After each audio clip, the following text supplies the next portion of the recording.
I've been thinking about it all day, and I feel like this is home for me right here in London town, brother. You should relocate and move here for good. You know, I had some tough choices to make the last time I was out here, and it was really good to have everybody in this building involved in my choice.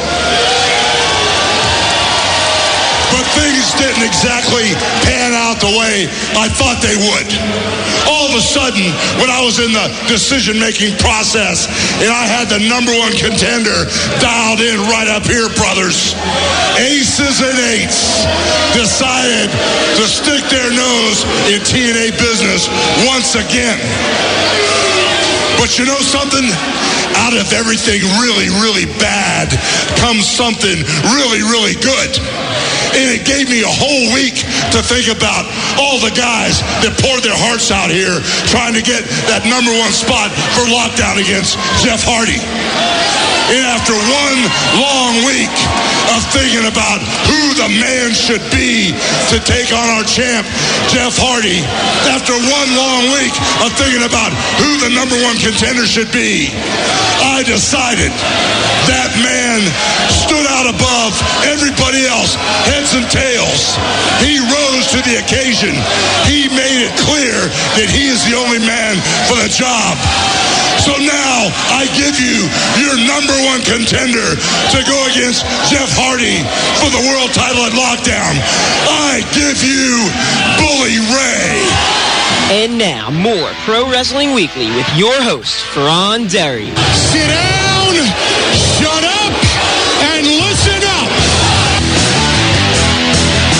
Obviously, that wasn't Bully Ray's reaction to getting the world title shot at Lockdown coming up next month. This is Pro Wrestling Weekly here on 1490 WBCB and online at WBCB1490.com. Fearon Derry here with you.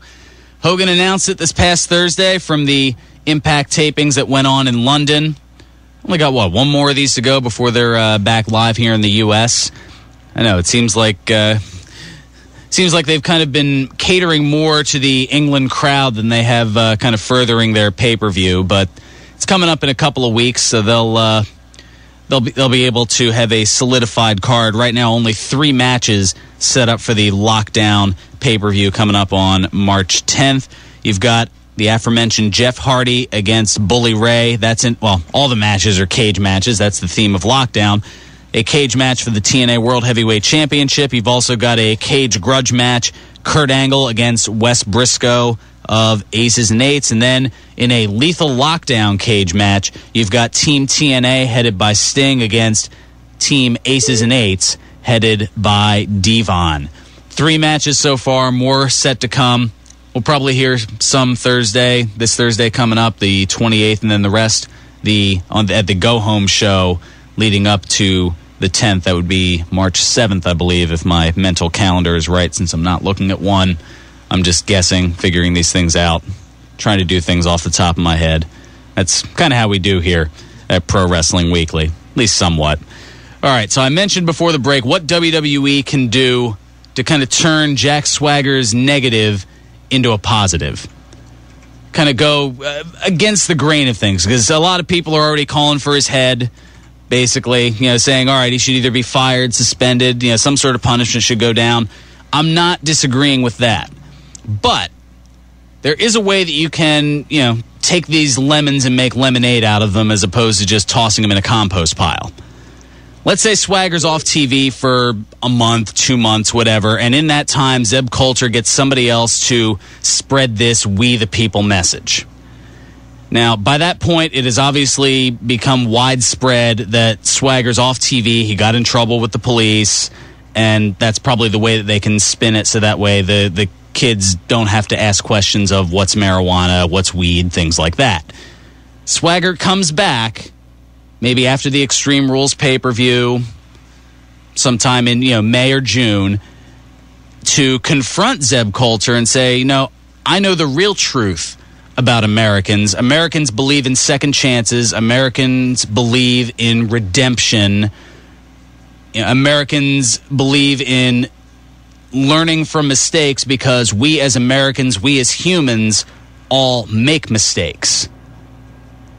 And that way, not only are you providing fodder for a feud down the road, possibly leading up to SummerSlam, but you're also teaching the younger demographic a valuable life lesson. It's kind of a win-win, entertaining and educating. Bill Cosby would be proud somewhere when he's not, shilling Temple University or Jello pudding or something like that. I don't know. That's my idea. That's my thought on it. Whether WWE does that, probably not, because if they did, they'd be dialing up my phone to do some writing for them as opposed to, more funnies and ha-has and hee-hees that The Rock can throw out there. Whatever the latest hashtag catchphrase is that he's trying to throw out there that isn't quite catching as much as the Rudy Poos and the SmackDown hotels and all the stuff from yesteryear. We'll just we'll go with that. All right, we've got some more news and notes coming your way, but let's get back to the phones. Ron from Levittown's been hanging on. Let's bring up Ron here on Pro Wrestling Weekly. How you doing this week? What's going on, Ron? I tell you, this Jack Swagger thing, in my opinion, he like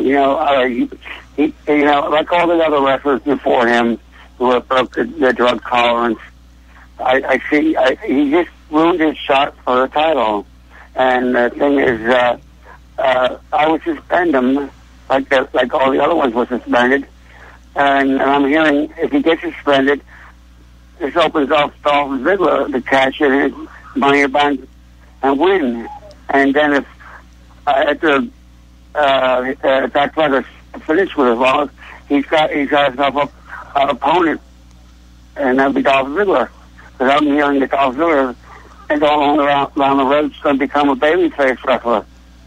So I mean, all these are things to think about. But the fact that Jack Swagger he ruined his shot. I mean, he was pushed too soon, to be exact, to become the number one contender. I mean, that's pushed too soon. The fact that he beat Randy Orton last night shows me something. That are we looking at a different Jack Swagger than we did before? It's like Mark Henry. When Mark Henry was gone for a while, and then came back, and now we got a different Mark Henry, and it's like he's more stronger.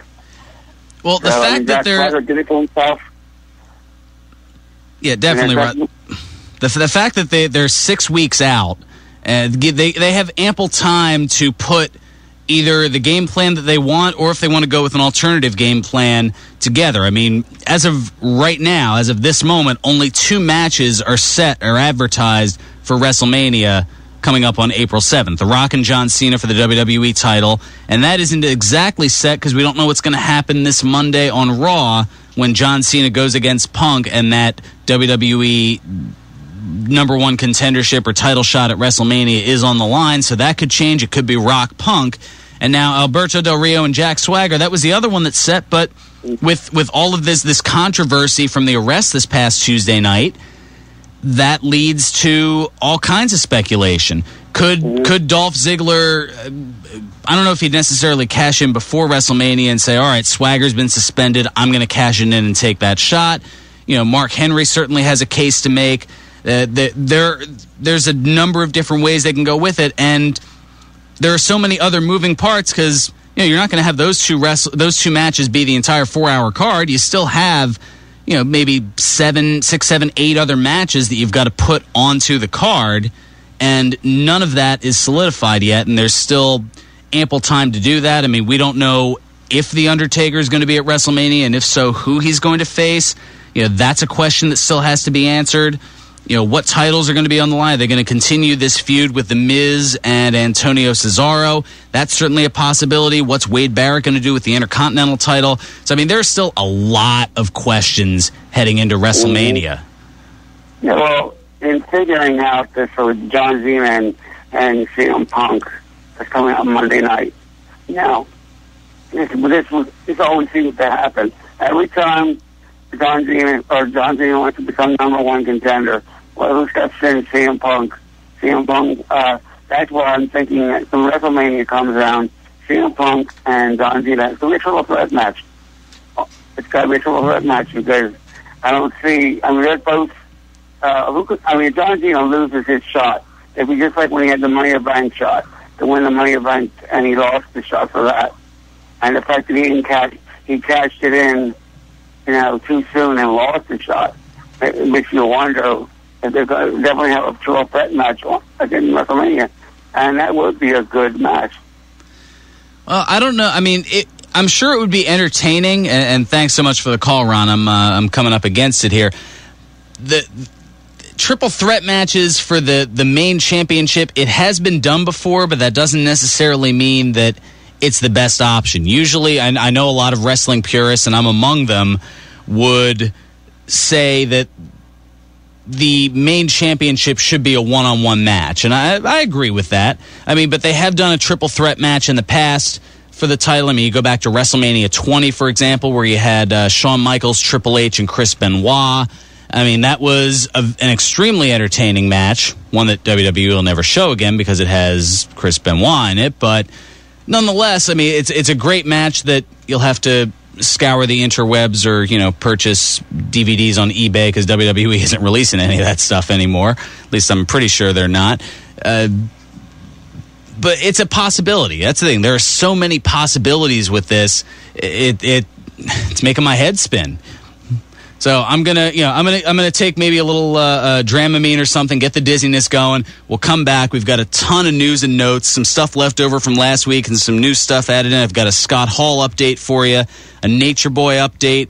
Santino, he's coming back. He's on the mend. Some more WWE video game news, and also a WWE superstar and a former diva getting ready to tie the knot.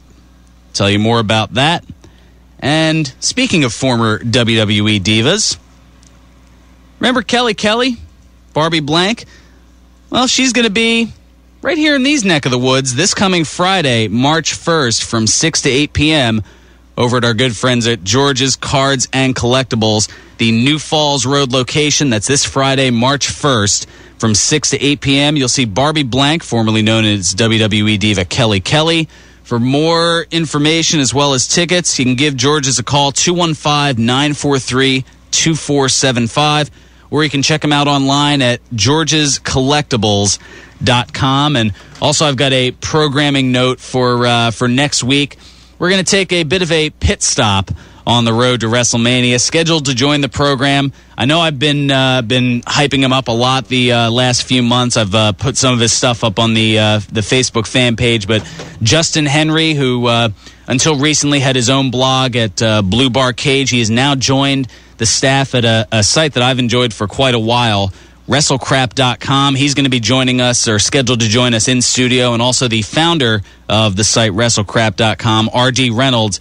He'll be joining us in on the phone, and the site, of course, looks at the very worst of professional wrestling. And no, I'm not being inducted to the site. Save your keystrokes. Because I know somebody's already chomping at the bit for that. No, I'm not getting inducted into WrestleCrap.com. But we're going to have them here on the program next week. It should certainly be an interesting, entertaining, and fun time as we take a pit stop on the road to WrestleMania. I love clever things like that.